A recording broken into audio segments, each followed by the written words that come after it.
बिस्मिल्लाहिर्रहमानिर्रहीम अस्सलाम वालेकुम। एग्रीकल्चर इन्फॉर्मेशन के साथ मैं मोहम्मद तासीम। काश्तकार भाइयों, आज हम बात करेंगे गंदम की कटाई के बाद क्या हम धान की दो फसलें ले सकते हैं या नहीं। अगर हमने दो फसलें लगानी है तो कौन सी वैरायटी हमें काश्त करनी चाहिए ताकि हमारी पैदावार जो है वो ज़्यादा से ज़्यादा आ सके। तो इस सवाल थोड़ी इन्फॉर्मेशन फार्मर्स शेयर करूंगा। तो इन्फॉर्मेशन जानने से पहले मेरी गुजारिश है कि जिस चैनल को सब्सक्राइब नहीं किया, चैनल को सब्सक्राइब कर दें ताकि हर नई आने वाली इन्फॉर्मेशन आप तक बआसानी पहुँच सके। तो खासकर भाइयों, अगर हम जनूबी पंजाब की अगर बात करें कि जनूबी पंजाब में जो है वो 1 अप्रैल से जो है हमारी गंदम की कटाई जो है वो स्टार्ट हो जाएगी। 10 अप्रैल तक तकरीबन सभी हमारे जनूबी पंजाब के जो इलाका जाते हैं गंदम की कटाई उधर जो है वो शुरू हो जाएगी। तो खासकर भाइयों, हमने अगर 10 अप्रैल से हमारी गंदम की कटाई शुरू हो रही है तो 2-4 दिन जो है हमें अपनी ज़मीन की तैयारी करते जो है वो लग जाएंगे। तो हम 15 से 17 अप्रैल तक जो है अपनी धान की जो फसल है वो बासानी काश्त कर सकते हैं। उसकी पनीरी जो है वो हम ज़मीन में शिफ्ट कर सकते हैं। तो खासकर भाइयों, जो हमने पनीरी शिफ्ट करनी है उसकी जो हमें काश्त है वो हमें अपनी गंदम की कटाई से पहले करनी पड़ेगी। हमारी पनीरी की जो उम्र है वो तकरीबन 25 से 30 दिन होनी चाहिए। उसके बाद जो है हम अपनी गंदम की कटाई के बाद पनीरी शिफ्ट ज़मीन में कर सकते हैं।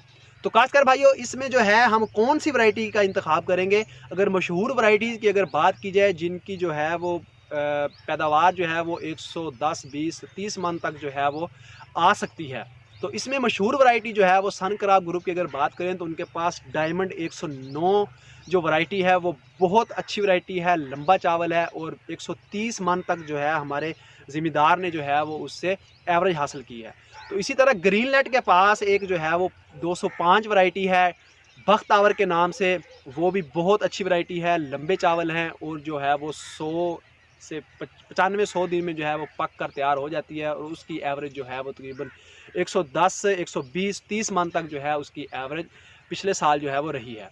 तो खासकर भाइयों, इसके बाद जो है अगर हमारी धान की जो फसल है हम इसको मुकम्मल कर लेते हैं। ये हमारी अगर हमने 10 अप्रैल को हमने अगर धान की फसल जो है पनीरी शिफ्ट की है तो ये हमारी जो धान की फसल है ये तकरीबन 95 से 100 दिन 110 दिन तक जो है वो पक कर तैयार हो जाएगी। और इसमें जो है हम अगस्त के महीने में दोबारा धान भी लगा सकते हैं।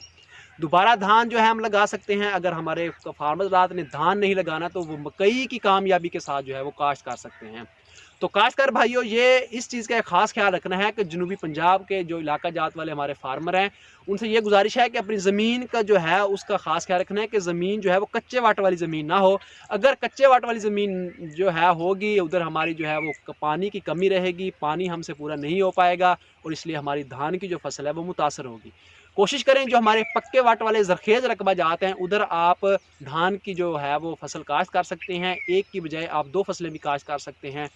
तो फार्मर से ये गुजारिश है कि धान की जो फसल है उसकी अगर आपने पनीरी लगानी है तो जो अपनी गंदम की कटाई से जो है वो 15-20 दिन पहले अपनी जो है वो पनीरी काश्त करें और 25 से 30 दिन की जब आपकी पनीरी हो जाए तो आप उसे बासानी कामयाबी के साथ जो है वो आप शिफ्ट कर सकते हैं।